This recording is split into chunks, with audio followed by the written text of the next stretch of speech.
Hi, this is Katie with Empowering Astrology, and this is another Facebook Live, another look at the astrology of this week, February 3rd through 9th, 2020. So, as I was preparing for this weekly update, I was just thinking, like, we made it through January. I put a tweet out a few days ago asking people, did it feel like January was a year? It's kind of hard to believe that New Year's is a little bit more than 4 weeks from now. It feels like 4 months. And so it almost feels like time is a little strange at the moment. I'm kind of checking in with you all. Like, how are you doing? How are you feeling? How are you feeling time? I think that one of the byproducts of having gone through all these eclipses and Saturn conjunct Pluto, and with all this Saturn energy, it's just kind of dragged a little bit. So I think we need to celebrate a little bit the fact that we have made it out of January. So if you're watching live, please let me know how you're doing. If you're watching on the replay, or even, I am putting this on IGTV on my Instagram account. So do make sure you're following me, Empowering Astro, on Instagram. As we go into this week, it's a little on the quiet side. I don't want to say that nothing's happening. One of the things that I was talking about when we had a new moon on January 24th, and that new moon had these energies of Uranus in them. The new moon was making what's called a square to Uranus. And so what that was telling us was that over the coming 4 weeks after this new moon, there was going to be something that potentially we see things from a different perspective, events that might come out of, let's say, left field. There's an element of something unpredictable with Uranus. And I feel like, as we got to this past weekend, I definitely saw some unexpected events happen. That said, I think the higher potential of Uranus is this is a lunar month that's trying to open our eyes to ourselves, open our eyes to the future. That's what Aquarius season does. It helps us to see the bigger picture and help us to see above things. But that said, I think that we are stepping into a month where we have been under pressure. I think that Saturn in Capricorn over the past 2 years, but over the past few months has really been trying to get us to take a very particular part of our life seriously. And I did a talk in New York City just this past Thursday, and maybe some of you who are watching this who were there, and I got to meet you. There's 60 of us in total, and I'm a Scorpio. So, one of the things I said during my talk, this area of my life that I have to take seriously is my voice. And so what I said to the crowd, and I think I've even made this point on previous Facebook Lives, is that if this were 5 years ago, a year ago even, or even 10 years ago, this would not be happening. And so, for right now, the area that Scorpio has to take seriously is its voice, communication, how it speaks, how it listens. So if you are a Scorpio, and I know that there's some Scorpios watching, hi Janet, hi Allison, hi Julianne, that this is something that you probably know all too well. But in this talk that I did, it was called Your Astrology, Your 2020 Astrology Blueprint. It was, what's the plan for this year? And I think that we can get a lot of mileage looking at what Saturn is doing in our chart, because that really talks about the structure of what we're experiencing, the structure of time. Certainly I've been talking about this on previous Facebook Lives, and you can go to my website, empoweringastrology.com. I have some stuff on Saturn, and I have this article called Saturn in Capricorn Sign by Sign that can tell you what part of your life Saturn is really putting some pressure on. I think that this I think it's been almost like the pressure that and maybe it sounds cheesy, but to turn coal into diamond, to turn carbon into diamond. I mean, it's really a lot of pressure right now. And I think that if we can, to really use the next week or so, especially with Mercury is now in Pisces, to take it easy a little bit, to rest, to recoup. I think it's important to note that this month, by the way, my February horoscopes are live. So do go to my website, empoweringastrology.com, to read your horoscope.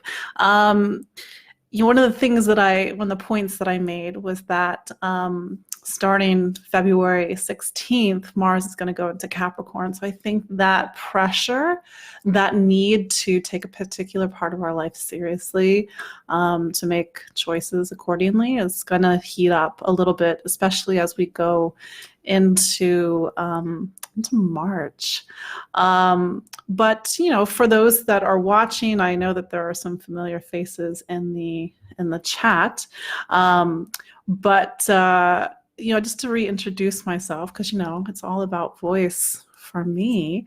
My name is Katie Sweetman. I am an astrologer here in New York City and Brooklyn. I'm also a psychic medium, and I try to use these two skills to, when I sit down with a client, to help a client understand what their chart, what the astrology is asking of them, both right now and also on the horizon, but also what's in your way. I like working with people to help them see the bigger picture and connect the dots of their existence. So yes, I do consultations, and I've been thinking, and this is where Saturn maybe has been manifesting for me, I've been thinking a lot about what I do and how do I better do it, and how do I better communicate what I do, and how do I be more Saturn about it. Saturn, structure, plans, and things that are concrete, and it's the planet of the material. But I know some of you that are watching are my clients, so hello, and maybe your future client. But that said, we are in a new month. And so what can we expect this month? Like I said, Mars will switch signs and go into Capricorn on February 16th. So I think that second half of this month is going to be a little interesting, because Mars will activate recent eclipse degrees. So there's a sense that the story, certainly a story that came out in December or January, is going to take the next turn. Also, Mercury turns retrograde also on February 16th. And today, as we record this, so February 3rd, 2020, Mercury went into Pisces. And Mercury will actually be in Pisces for the better part of 9 weeks, until April 11th of 2020. Mercury does turn retrograde on February 16th. So it's going to do most of its retrograde journey through Pisces. And I mentioned this in my astrology update today, both on Facebook and Twitter, and also on my website. But Pisces is a sign that makes Mercury, it's a very intuitive placement for Mercury. Mercury is the planet of ideas and information and learning and choices. And Pisces being the last sign of the zodiac, the most otherworldly, the most emotional, the most compassionate, able to see the big picture on a kind of profound level. It's a very mediumistic, it's a very artistic, it's a very subjective placement for Mercury. So I think over the next 9 weeks, minus a little dip from Mercury back into the sign of Aquarius, it will station direct on March 9th. It goes direct at 28 Aquarius, but it's really about our intuition over the coming weeks. It's really about subjectiveness, this idea of dreams and our gut feelings, and maybe the next few weeks for you is a time to listen to that. I think that small, still voice, as it's called, really working on your intuitive connection, working on whatever sort of spiritual connection you have, because Pisces being this very spiritual sign. Mercury is classically debilitated in Pisces. It's in what's called its detriment, because Mercury is ruled by Virgo, the opposite sign.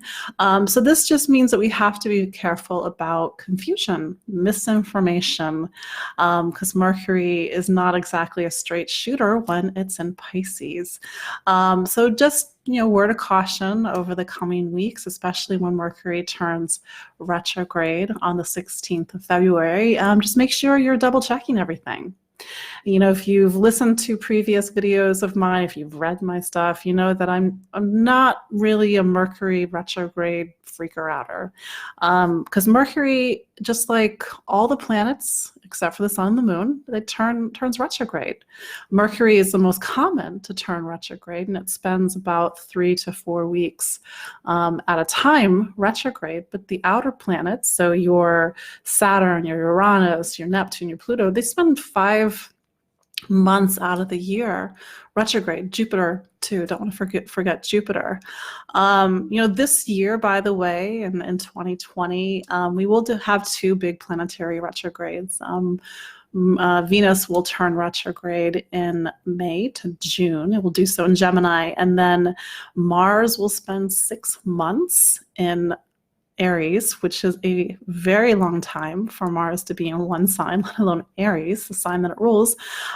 It'll turn retrograde from September, I believe it's September 9th until November 13th, 2020. So those big periods, Venus being the planet of relationship and value, it just means that when the planet turns retrograde, we have to take another look at how we do that planet through the sign of Gemini: choice, information, curiosity, how we do Mars, how we do action, how we do courage, how do we do our anger, how do we connect with our anger. We have to take a second look at that in the latter part of 2020.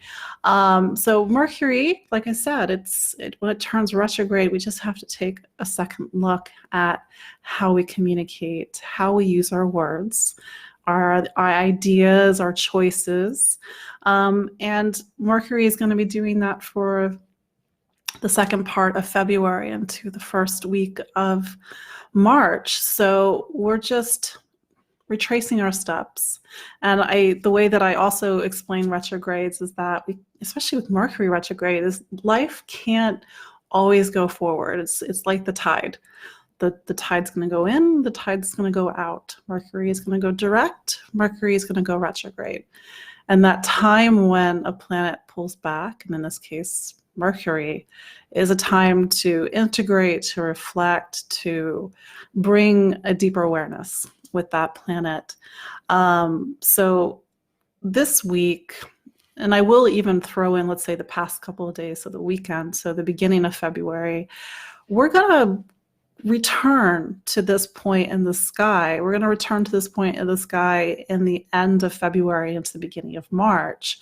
So if something's beginning right now for you, or an event happened, or you're making a choice, it may mean that you're having to go back and revisit it later this month, going into March as well. It may mean that you don't have all the information right now. Conventional wisdom is, don't make massive decisions right now. That said, life goes on. We still have to live our lives. We can't grind to a halt 3 times, sometimes 4 times a year when Mercury turns retrograde. So if you do have to make a major decision, just proceed with caution. Do your due diligence. Reflect on why you need to make that choice versus is there something that you're not seeing. So I think that if we want to use this Mercury retrograde well. I think making sure that meditation, gentle movements, dancing, swimming are all part of our Mercury retrograde plan. I mean, I know that's maybe not what we can all do. Certainly it's quite cold here in New York City. We can't go swimming, but there's a sense of like kind of gentle movements, and Mercury does speak to movements. Also, if you are an artist or a writer, this could be a very imaginative time, a very, almost like you're kind of getting information from the muses. So just use it well. And that's why I was saying, like, kind of take note of what's going on right now, this week, maybe next week, and seeing how that is something that you're circling back to. We don't really have any big aspects this week, which is great. We have a few sextiles, which hopefully that means that we're getting some support. We're kind of, somebody is helping us out. Sextiles tend to be a bit friendly energy. On the 7th, so on February 7th, Venus will change signs. It will leave Pisces, a sign that it is at home in. We would say that it's exalted in Pisces, and it goes into Aries. So Venus will spend about 4 weeks in Aries. Venus traditionally is not super comfortable in Aries. It's just a sign. Venus is in a sign that normally Mars rules. So, but that just means that how we connect, how we do relationships, what we value, it's a little spicy. Mars is a spicy planet. Aries is a spicy sign. So certainly the planet of love is in a spicy sign on Valentine's Day. It's a lot more forward. It's a lot more playful and perhaps even a little aggressive. But that said, what we value right now, Venus, is going to be very Aries. So taking action, leadership, going forward, going it alone too. There's a sense of independence with the sign of Aries. It's a very self-directed sign. And when Venus is in Aries, it's going to point back towards Mars and Sagittarius. So this is it's going to add this kind of adventurous energy to Venus, like a Venus that likes to travel, the Venus that likes to explore, Venus that needs a lot of space to roam. Although when Mars does change signs on the 16th, that'll kind of change the flavor of Venus and Aries. And then on the 9th, so Sunday, February 9th, we're going to have an Leo full moon. So this Leo full moon is going to be at 20 degrees at 2:33 a.m. Eastern time, so here in New York City. If you are in LA, for example, it will be at 11:33 p.m. the day before on February 8th. For those in the UK, it'll be at 7:33 a.m. And then my listeners in Australia, this will be 6:33 p.m. And then those in New Zealand, this will be 8:33 p.m. So that said, there's a part of your chart that's getting highlighted by this full moon. It is the kind of the culmination of all the things that were seeded at the new moon on the January 24th. So depending on where Leo is in your chart, that part is getting highlighted. So I'll just quickly go around the zodiac so you know where your Leo is being activated with this full moon. If you are an Aries, this full moon activates your sign of creativity, children, talent, self-expression, and identity. It's generally a time when it's about fun and really kind of enjoying yourself and expressing yourself. And especially with Mars and Sagittarius, maybe you're thinking about traveling, maybe you're thinking about sharing your talents and gifts, like there's a sense of broadcast with this time, maybe even publishing.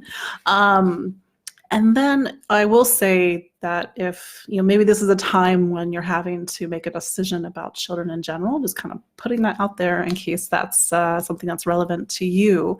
If you are a Taurus, Leo is the part of your chart that talks about home and family.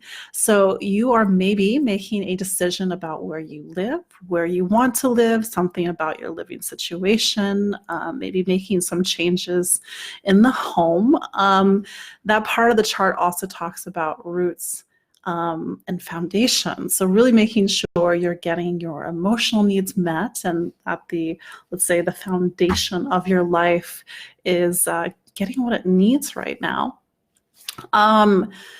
Moving on to Gemini, this part of your chart talks about communication, voice, information, classes, ideas. So you might have to make a decision about your education or something about how you think or express yourself.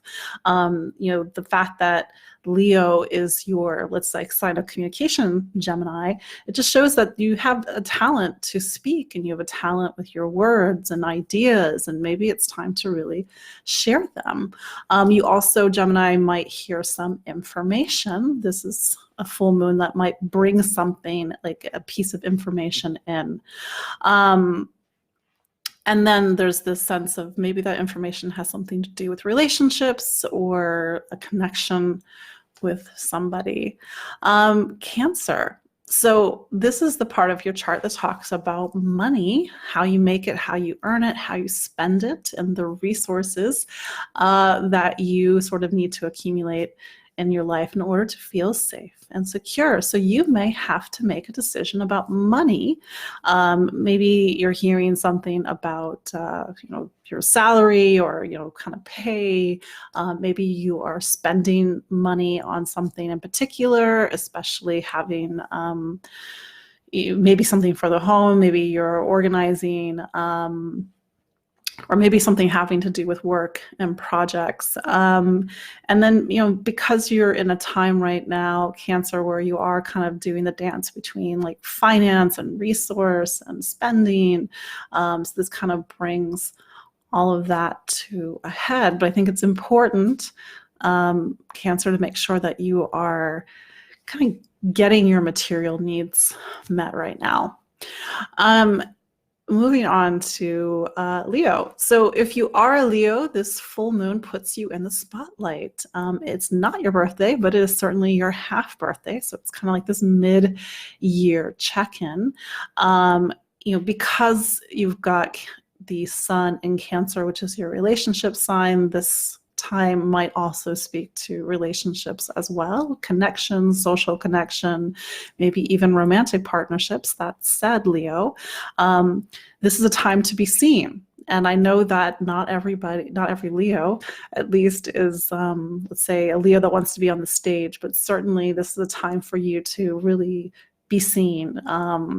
Something about your talents, something about yourself, your identity, just really kind of share that with others.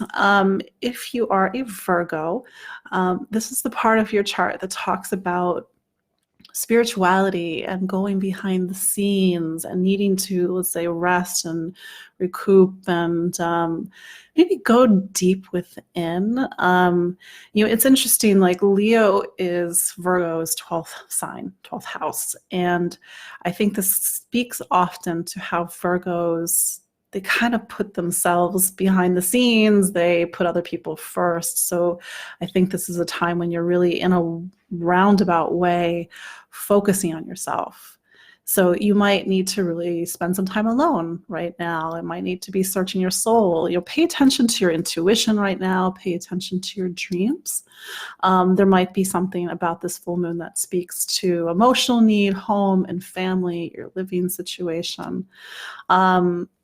Moving on to Libra. So Libra, this part of your chart talks about friendships and community, and you might have a decision to make or need to take action, because full moons really are about this need for immediacy and action, about who's in your social circle. Who is in your network? Who is in your community? How are you prioritizing this part of your life? It's also a full moon for you to think ahead, think about the future. What is your big picture goals, your hopes, and your dreams for the future? It is a time when you are hopefully taking yourself, you're taking your talents, you're taking your abilities, and you're sharing them with the world around this time. Scorpio, this is the part of your chart that talks about career. It's at the highest part of your chart. It's about your public life, your reputation, your status, recognition.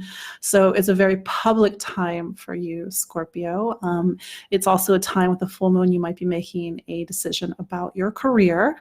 Maybe you are hearing about a job change, a job move, maybe something that really kind of puts you into the spotlight in some way. And you could argue that Scorpio, just by its nature, doesn't always like to be in the spotlight. But this is, Leo is your career sign, which is ironic. So make sure you're using your talents in the world. Do not hide them away, Scorpio.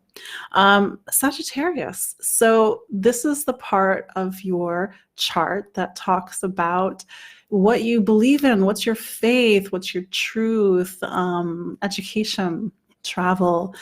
So this is a full moon when you are planning a trip, making a decision about a trip. Maybe you're thinking about going abroad. Maybe you are looking at some sort of long distance location, and maybe even making a decision about what's your faith, what do you believe in.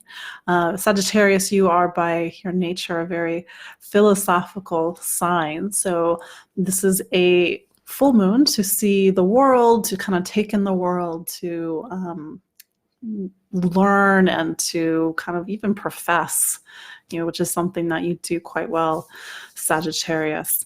Mars is in Sagittarius right now, so this might be a very kind of big full moon for you. We'll see what happens. Moving on to Capricorn. So Leo is the part of your chart that talks about the deepest parts of yourself, having to do that emotional work. It's the psyche. It's all this kind of personal, deep nooks and crannies. And so this season, at least with this full moon, might need some soul searching. You might need to work with a counselor or work with somebody that can help guide you through a lot of this emotional energy that's coming up. It's also a full moon that talks about transformation and rebirth, and kind of maybe like some emotional transformation.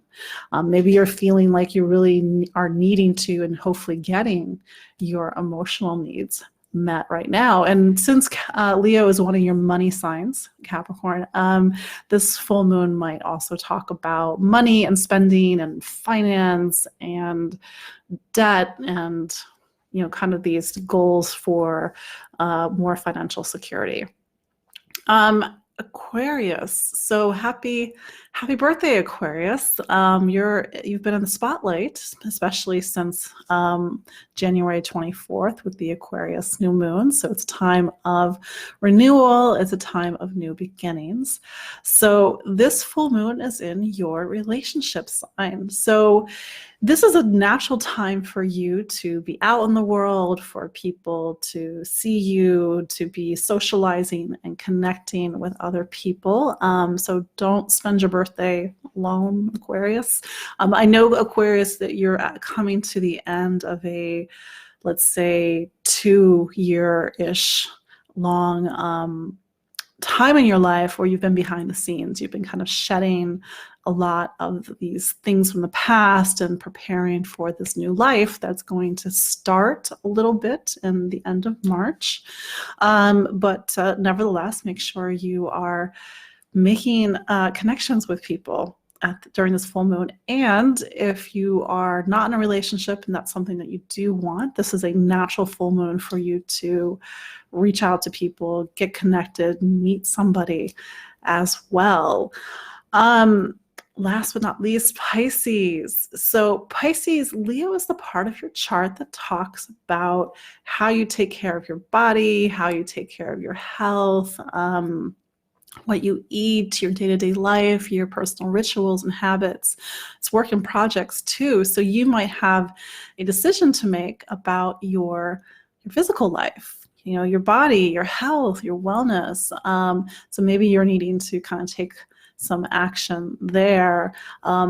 Similarly, you may have a project that really kind of demands your attention right now, or maybe even a project is wrapping up. So those are the big highlights for this week. I'm just checking in on the comments. Janet is asking, when will it take the next turn? I believe you're asking about well, it's certainly for Mars going into Capricorn on February 16th that's like the next turn. It's going to be interesting. I see Joanna is here. I see Rachel is here. A lot of familiar names. My mom is here. Hi, Mom. And it's my dad's birthday. Happy birthday, Dad. So yeah, we're getting into the season of relationships, or at least the time when we are kind of, whether it is our relationship with ourselves or a relationship with others. I am doing a webinar on February 12th about the relationship astrology, the astrology of love and relationships. And so what does it mean when your Venus is in a certain sign and your Mars is in a certain sign? And how does that communicate what you need in a relationship? And certainly if you have a partner or a future partner, this can tell you how to best interact and communicate and connect with them. So all the details are in my show notes. As always, it's wonderful to connect and get a chance for me to reintroduce myself to you all, because like I said at the beginning of the conversation, I'm a Scorpio. So what I'm doing is sharing my voice with you all. So do follow me on Instagram or Twitter or Facebook if you don't already. I just created an online store, which I feel pretty proud about, because, hashtag technology. And that's where I'm putting some of my past webinars, and hopefully, by the way, if you are interested in learning astrology, I mean like something a little bit more, structured, do let me know, because I know there are people out there that are potential students. I just need to hear from you so I can organize and make things happen. But if my store is empoweringastrology.com/shop, it's in the show notes, and that's where you can watch past webinars, including the webinar on the astrology of 2020. I know I just gave you some tidbits on 2020 astrology, but you can get the whole thing in my shop. Also, please book a consultation. Want to work with you and help you to discover yourself through your astrology chart. It's a beautiful thing. So, as always, it is a pleasure to see you all, and we will be together next week. Have a wonderful week. Enjoy Mercury and its intuitive vibes in Pisces, and also this big-hearted, romantic, and fun-loving Leo full moon. I think that amongst the recent new and full moons, it's actually a pretty nice one. So that's my hope for you. It's a hope for myself. So until next time, take care. Bye.